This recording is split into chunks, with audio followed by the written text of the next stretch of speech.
હું સ્વરાજ છું, સ્વરાજ રાજગુરુ. આપણે ધારીમાં 50 રૂમની એક પ્રોપર્ટી કરીએ છીએ ફન હારે.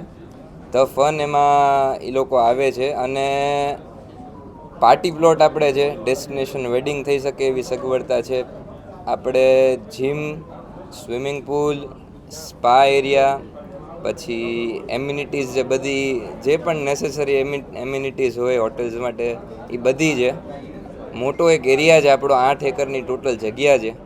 એટલે એમાં આપણે બીજી અમુક એમ્યુનિટીઝ એ કરી છે, જેવી રીતે ફ્રૂટ હોય તો ભાઈ સમરને એવું હોય ને બીજા અમુક ફ્રૂટના ઝાડવાના ટાઈમે તો એમાં ફ્રૂટ પિકિંગ આપણે કરાવું છીએ ત્યાં. પછી સાયકલ્સ છે, સાયકલિંગ ટ્રેક થશે. ફ્યુચરમાં અમે હોર્સ રાઇડિંગ ટ્રેલ્સ ચાલુ કરવાના છીએ.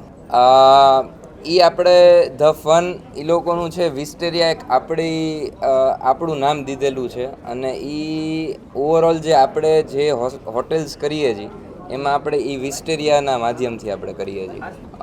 એટલે તમે કમ્પેર સાસણારે કરો છો કે આ સૌથી પહેલાં મેં જેમ હમણાં કીધું કે જે ધારી છે એ હવે જેમ જેમ હું તમને અત્યારે સાસણનો દાખલો હમણાં જ મેં દીધો એમ કે ભાઈ એ હવે તમને ટાઉન જેવું ફિલિંગ આવશે. તમને આમ તમે બારે ગયા છો, ક્યાંક જંગલમાં ગયા છો એવી ફિલિંગ હવે ત્યાં નથી આવતી, કેમ કે બહુ ડેવલપમેન્ટ થઈ ગયું છે.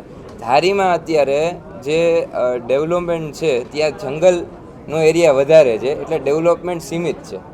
એટલે એ હંમેશા એવું જ રહેશે. અને થોડુંક પહાડ જેવી જગ્યાઓ છે, થોડુંક પહાડી છે અને જંગલ છે, એવું બધું ભેગું છે. ત્યાં ડેમ છે એક મોટો. અત્યારે આપણે પહેલા ફેઝમાં 30 રૂમ શરૂ કર્યા છે અને બીજી જે અમુક એમ્યુનિટીઝ છે એ શરૂ કરી દીધી છે. એ ઓબ્વિયસલી સિઝન પ્રમાણે વેરી કરશે, બટ સમવેર અરાઉન્ડ આપણે પકડી શકીએ અરાઉન્ડ 4,000 ટુ 7,000-8,000 સુધી થશે. એમાં હજી અમારા બીજી જે કેટેગરીઝ છે, જેમ કે અમારે ટોટલ એમાં એક કોટેજીસ છે, વિલાસ કેટેગરી છે જેનાથી ઉપર આવે. પછી એક રૂમ્સ નોર્મલ જે કેટેગરીના એક રૂમ્સ છે, સ્યુટ્સ છે આપણે.